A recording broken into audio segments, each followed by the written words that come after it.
네, 문 대통령의 평양행은 한국 대통령으로는 2000년 김대중, 2007년 노무현 전 대통령이 이어 세 번째이며 11년 만입니다. 네, 북한을 방문한 문재인 대통령의 특별사절단은 어제 발표에서 남북 정상회담 개최 소식과 함께 김정은 위원장의 비핵화에 대한 확고한 의지를 다시 한번 확인했다고 밝혔습니다.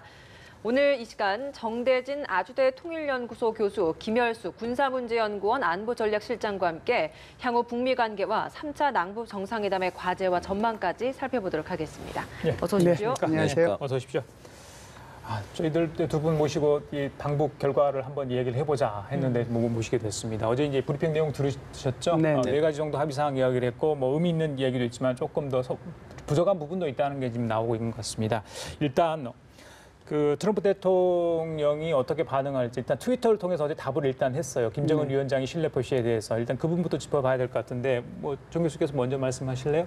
어떻게 보십니까? 일단 두 사람이 어떻게 호응하느냐 굉장히 중요하잖아요. 네, 어제 그거 보면서요. 참 워싱턴 DC와 평양 내부에서는 아직도 그 참모와 엘리트들 간에는 뭐 비핵화에 대한 이제 회의감, 아직도 불신이 많이 쌓여 있는데 지금 트럼프 대통령과 김정은 위원장 둘만 서로 신뢰가 있고 좋다고 이제 하는 거죠. 그래서 뭐 로미오와 줄리엣도 아니고 둘이 참 이렇게 서로 이제 상호 신뢰를 하고 있다는 걸 직접적으로 메시지를 지금 보내고 있는 상황인데 예. 그 점은 좀 긍정적으로 보입니다. 그 밑에 엘리트들과 참모진들이 아직 뭐 신뢰 구축이 안 되어 있고 북미 관계가 오랜 적대 관계였기 때문에 하루 아침에 모든 게 다 나아질 수는 없겠죠. 하지만 여전히 그 양 정상이 의지는 가지고 있다는 것을 공식적으로 천명하고 있다는 상태에서는 예. 좀 일말의 기대감을 양 가지게 정상의 됩니다. 의지는 확인했다. 네, 예. 어떻게 보셨습니까? 대안은 유지하게 하겠다라고 하는 거죠. 핵심은요. 그리고 이제 김정은 위원장 입장에서 보면 자신들이 단 한 번도 자기 스스로가 자기 밑에 있는 참모들한테 트럼프 대통령에 대해서 나쁜 말은 단 한 번도 한 적이 예. 없다. 그 얘기거든요. 그러니까 나는 당신에 대한 신뢰는 여전히 있는 거니까 예. 대화를 이어나가고 당신의 의지대로 잘했으면 좋겠다. 이렇게 얘기한 거고 그에 대한 답변이 트럼프 대통령도 똑같이 얘기를 한 거죠. 트럼프 대통령도 사실상 4.27 판문점 선언 이후부터는 뭐 6.12까지 다 포함해서 사실상 김정은 위원장에 대한 그 나쁜 얘기는 단 한 번도 안 했어요. 문제는 이런 거죠. 미국 내에서는 트럼프 대통령과 트럼프 대통령을 보좌하는 참모진들 간에 분명한 갈등은 있습니다. 북한 핵 문제를 바라보는 데 있어서. 그렇기 때문에 계속해서 어떻게 보면 김정은 위원장이 고도의 전략으로서 이 트럼프 대통령을 추동하는 거죠. 당신의 생각이 옳고 당신의 비핵화 의지가 옳고 당신의 그 가는 방향이 옳으니 그대로 가십시오. 그리고 만나기를 바랍니다. 이걸 이제 열어놓은 건데요. 예. 거기에 따라서 이제 트럼프 대통령도 똑같이 답변을 했다라고 보죠. 그래서 지금 우리 교수님께서 말씀하신 것처럼 어찌됐든 긍정적으로 그 부분은 볼 수 있다. 이렇게 생각합니다. 김 위원장이 발언을 했던 내용 중에 트럼프 대통령이 첫 임기 내 비핵화를 실현했으면 좋겠다. 이런 발언을 한 걸 두고 이제 처음으로 이제 비핵화 시간표가 언급된 것이기 때문에 굉장히 의미 있다라는 이야기 있는데 그렇게 보시는지요? 반반입니다. 왜 그러냐면 예. 4.27 판문점 선언을 통해서 우리 대통령과 김정은 위원장과의 대화 속에서 1년이라는 말이 나왔거든요. 예. 사실상 뭐 4.27 판문점 선언 직후 이것이 공개되지는 않았지만 어찌됐든 볼턴 보좌관의 입을 통해서 이것이 공개됐단 말이죠. 그래서 이제 머릿속에는 1년이라는 게 박혀 있는데 예. 이번에 이제 얘기한 것은 어찌됐든 트럼프 대통령의 첫 임기 뭐 2021년 2021년 1월. 예. 그러니까 이제 한 1년 반 정도 남아 있잖아요. 그 전까지 비핵화하겠다라고 하는 건데 어찌됐든 그 전에는 1년이라는 말이 나왔지만 이것이 무슨 뭐 여론화되거나 또는 공론화되거나 이것이 공개적으로 뭐 얘기된 적이 없었다라고 하면 어찌됐든 이번에 간접적이긴 하지만 우리 대북 특사 단장의 입을 통해서 어찌됐든 뭐 이 트럼프 대통령의 임기 첫 번째 기간 동안에 해나가겠다라고 말한 것 자체는 의미가 있다라고 봐야죠. 예. 한편에서는 이렇게 바라보는 말도 있어요. 했으면 좋겠다라는 표현 수준이기 때문에 이게 그렇게 크게 하겠다라는 시간표의 의미가 아니다라는 시각도 있는데 이건 어떻게 보십니까? 네, 구체적인 시간표까지는 아니고 정상이 일단 자기 의지를 다시 한번 확인을 한 거죠. 김정은 위원장은 누차 이제 비핵화 의지를 국제사회에 천명을 했다. 문재인 대통령과의 회담 그리고 또 트럼프 대통령과의 회담을 통해서 이미 비핵화 의지를 다 밝혔다. 이제 예. 답답하다는 얘기를 이번에 했잖아요. 그 의지를 다시 한번 확인하는 수준에서 내가 임기 내 꼭 비핵화 해주겠다라고 하는 걸 다시 한번 확인하는 수준이지 구체적인 어떤 시간표가 나와 있는 상태는 아닌 것이죠. 그 점에서 예. 이제 일각에서는 아직도 좀 많이 미흡하다. 그러니까 답답하고 이제 그렇게 신경을 토로할 정도면은 구체적인 그 신고 검증 폐기 과정의 첫 단계를 이제 정확하게 구체적으로 이행을 해주면 되는데 그럼 미국에서도 종전선언 해주겠다라고 하는 그런 입장이죠. 그런데 아직 그게 정확하게 아직 나오진 않았다라고 하는 그런 평가들이 많은 것 같습니다. 예, 저기 실장님, 그게 임기 내에 가능합니까? 그 반출 정도는 가능한데 검증까지 완료되기에는 좀 시간이 좀 부족하다. 2021년까지 그런 얘기도 있던데, 그러니까 이게 김정은 위원장이 내가 하겠다 이렇게는 하지 않았지만 만약에 정말 이렇게 했다 하더라도 그게 가능한 이야기인지 현실적으로 기술적으로 어떻게 보십니까? 그 부분은요 가능하다라고 봐요. 아, 왜 그래요? 그러냐면 우리가 다시 되돌릴 수 없을 정도의 비핵화가 진전돼 버리면 그 뒤로는 이제 안 되는 거거든요. 다시 원상 복귀를 시키려고 하더라도 예를 들어서 신고 목록을 제출하고 그리고 이제 검증팀이 들어가서 다 확인을 하고 여기에 이제 동결 수준으로 들어가 버리면 그 뒤로는 다시 가역이 안 되는 거잖아요. 불가역이 되기 때문에 이것이 이제 얼마로 이제 시간대를 보느냐 하는 건데요. 사실상 폼페오 국무장관도 그 전문가 팀을 불러서 얼마 만에 이 비핵화가 되겠느냐라고 하는 걸 들었고 또 볼턴은 볼턴대로 들었어요. 근데 두 사람의 의견이 좀 다르긴 한데 그때 나온 전문가들의 의견은 1년, 1년 반 이렇게 얘기를 해요. 그런데 이제 우리가 완전한 비핵화 이래버리면 우리 뭐 원자로 하나 그거 완전한 비핵화 시키려면 이거 10년, 20년 걸리는 거잖아요. 이제 이런 의미는 아니거든요. 예. 그래서 20%의 불능화라고 하는 것이 이 트럼프 대통령 입에서 나왔는데 그 20%라고 하는 것이 이 비핵화의 진전 속도가 20% 정도가 가면 다시 가역이 안 된다는 뜻이거든요. 그렇죠. 그렇기 때문에 미국의 전문가들 사이에도 이견은 있지만 1년에서 1년 반이라는 거죠. 그렇기 때문에 지금 뭐 1년 반이라고 하는 것이 이게 달성 불가능한 그 목표 연도는 아니고요. 아니다. 제가 볼 때는 충분히 가능하고 만일에 이제 핵시설과 목록 제출하고 검증 들어가 버리면 그렇지. 그러고 나서는 바로 여기에 대해서 이제 동결시키는 거거든요. 그리고 나면은 불가능하다고 봐야죠.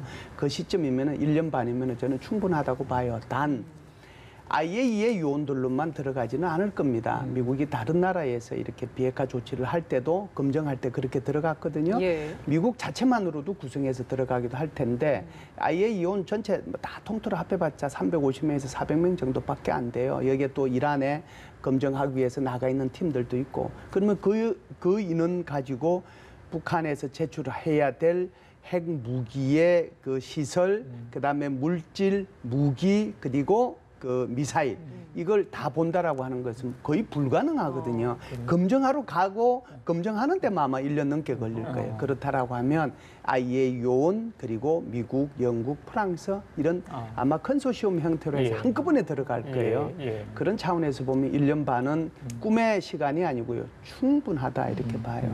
말씀하신 것만 들어봐도 굉장히 검사를 해야 할 것도 많고 많죠. 신고 절차에서 밟아야 될 시간도 꽤 어느 정도 걸리는 것 같은데 그래서 그런지 뭐 정상 간에서는 굉장히 네. 호의적인 분위기에 나타나긴 했습니다만 폼페이오 장관은 약간 좀 온도차가 있었습니다. 할 일이 산적해 있다라는 표현을 했는데 이 표현은 어떤 의미라고 보십니까? 고위급 실무 책임자로서 딱 해야 되는 말인 것이죠. 트럼프 대통령은 일단은 북미 관계 개선하고 비핵화 간다라고 하는 게 이제 자기 보스 대통령의 의지고 예. 근데 그걸 이제 실천을 해야 되는 게 폼페이오 국무장관이죠.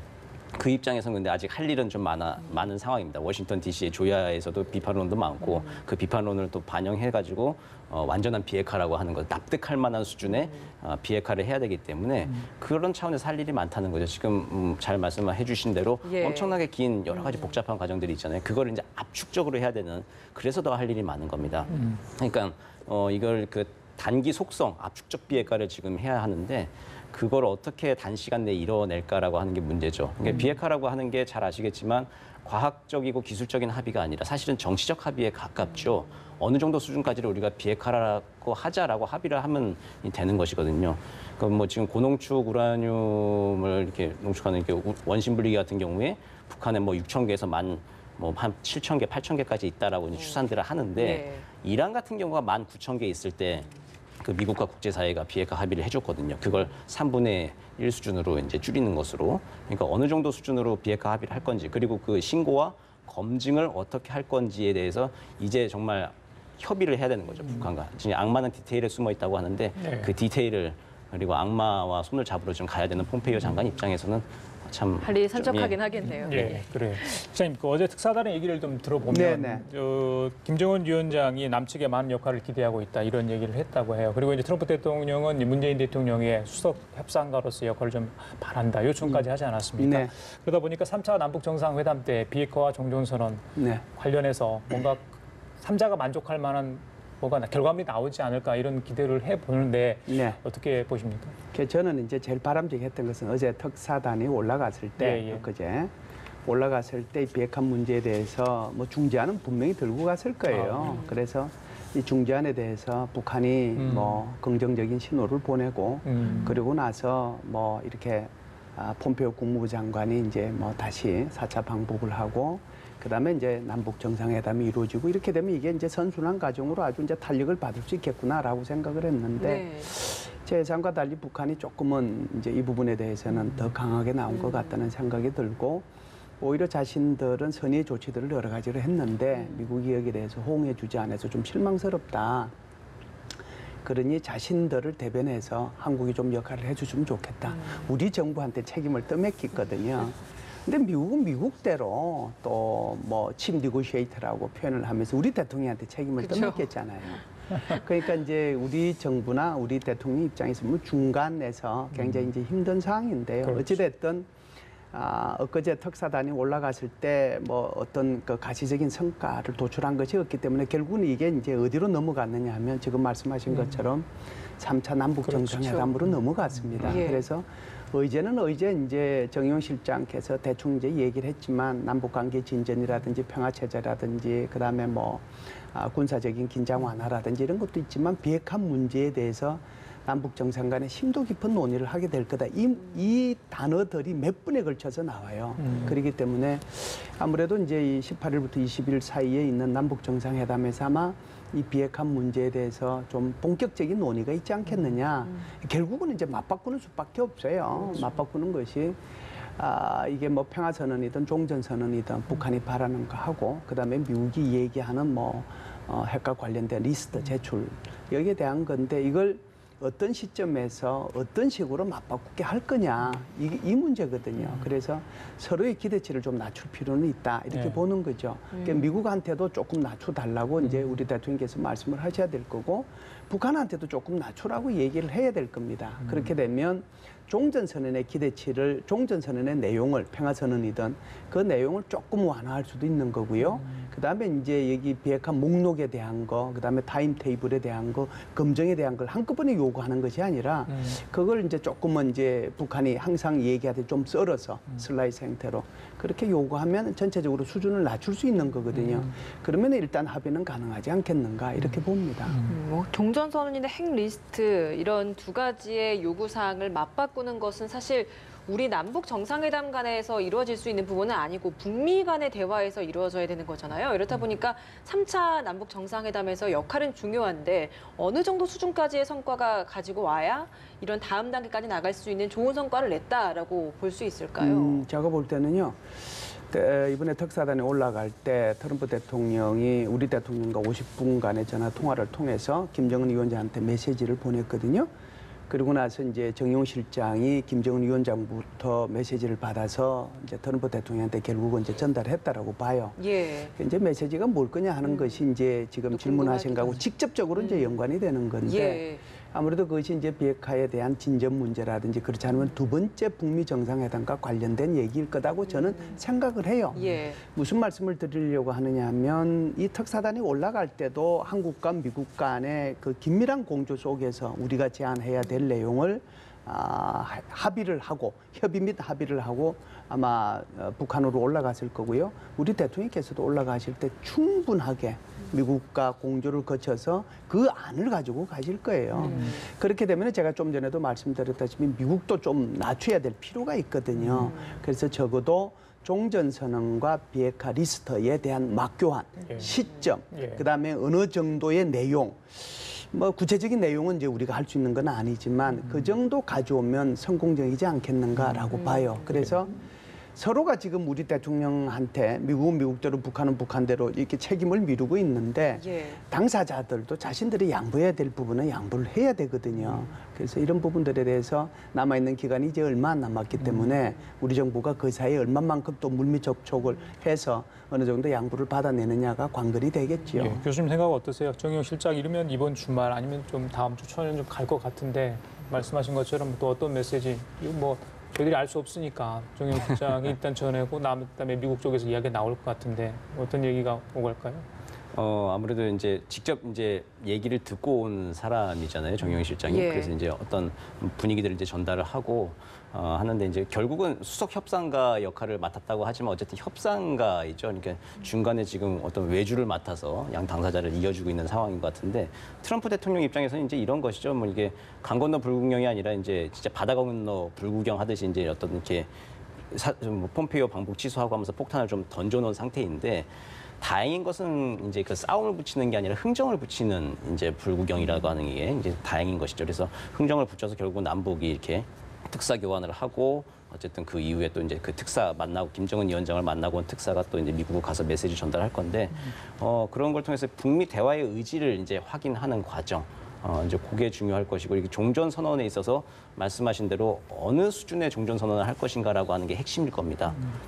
지금 북한이 원하는 것은 종전 선언이고 미국이 원하는 것은 어쨌든 뭐 완전한 비핵화로 가는 첫 단계인데 지금 이제 수준이 사실은 큰 틀에서 보면 내려왔죠.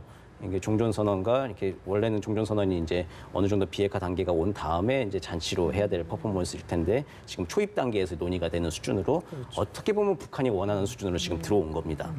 들어온 상태인데 그럼 종전 선언과 어떤 거를 맞바꾸는 것이 과연 거래의 등가물이 성립하느냐 그게 중요한 겁니다. 그래서 조건부 종전 선언이 될 가능성이 높은데 사실은 지금 이 정전 협정 이후에 지금 전면전이 없는 한 70여 년 상태이지 않습니까? 사실은 거의 준종전 상태인 것이지요. 정전 체제이긴 하지만 이제 이걸 확인하는 이제 과정이 될 거고 서로 마지막까지 건드리지 않을 부분이 무엇인가를 이제 주고받아야 하는데 예. 김정은 위원장은 이번에 확인을 해줬죠. 주한미군 철수와 한미동맹과는 관계가 없다.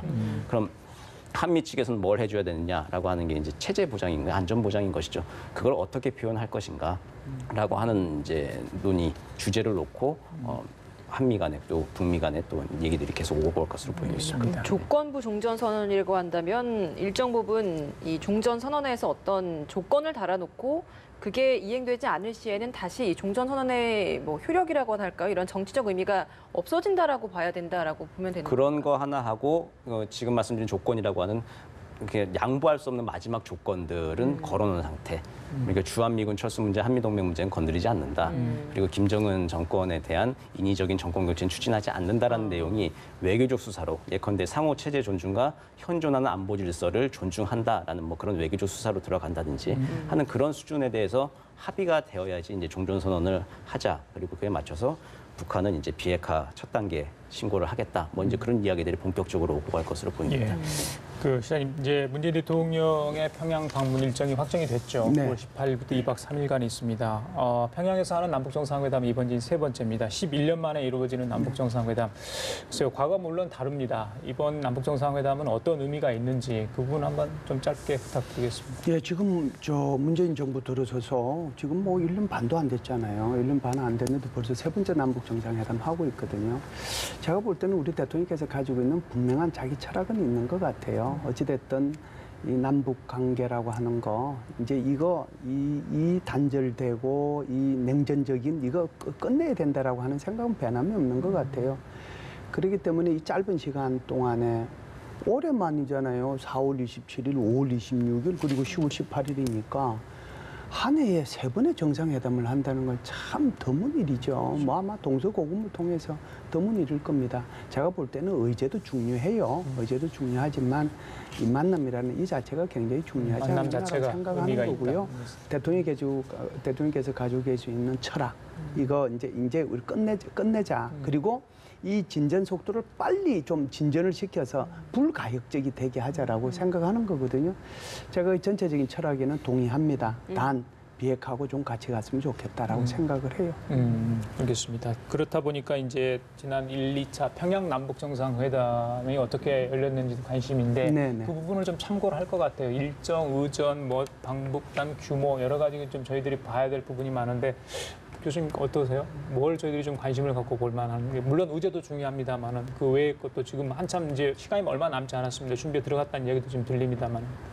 뭐 경호 일전, 의전, 통신 여러 가지 문제들 이게 다 종합적으로 얘기가 될 텐데 1차, 2차를 성과들이 좀 있잖아요. 그때 1차, 2차는 아무래도 상징적인 의미가 크죠. 김대중 대통령과 노무현 대통령 때의 정상회담 같은 경우에는 상징적 의미가 크죠. 일단 만나는 것 자체가 큰 뉴스이기 때문에 사실 이번에도 9월 예전 같으면 뭐 언제 남북 정상회담이 열린다는 것 자체가 아주 일면을 장식할 큰 뉴스인데 지금은 뭐 만나는 거는 그래 만나는 건데 날짜가 중요한 거고 만나는 건데 그럼 비핵화 북미 관계 어떻게 할 건데 라는 게 오히려 지금 주요 질문이잖아요.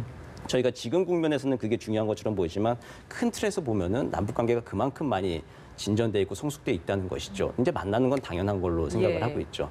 이제 만나는데 이제 거기서 이제 어떤 성과를 가져올 것인가는 내용이 상당히 더 중요한데 그밖에 뭐 저는 관전 포인트로 볼 만한 거는 과연 뭐 이제 뭐 육로로 갈 것인지 항공로로 갈 것인지 어떤 식으로 좀 이용을 할 것인지 두 개를 섞을 것인지 또 그게 어떤 식으로 또 무슨 뭐 정치적 상징성을 줄 것인지 뭐 김정은 위원장은 도로가 불비해서 뭐 죄송스럽다 지난번에 그랬죠. 비행기로 오시는 게 편할 것 같다라고 하니까 문 대통령은 그런 건 뭐 막판에 얘기하는 또 맛도 있게 남겨둡시다 이제 그렇게 했는데 예. 막판에 어떤 논의들을 해서 좀 뭐 볼거리라고 표현하기가 뭐 좀 맞는지 모르겠습니다. 상징성이 있는 뭐 행동들이 그렇죠. 있으니까요. 상징성 있는 어떤 남북 간의 뭐 또 새로운 이정표가 될 만한 이벤트들이 있을지 그것도 관전 포인트가 될 것 같습니다. 예, 알겠습니다. 자, 오늘 이 시간 두 분과 함께 얘기 나눠봤습니다. 오늘 말씀 잘 들었습니다. 고맙습니다. 감사합니다.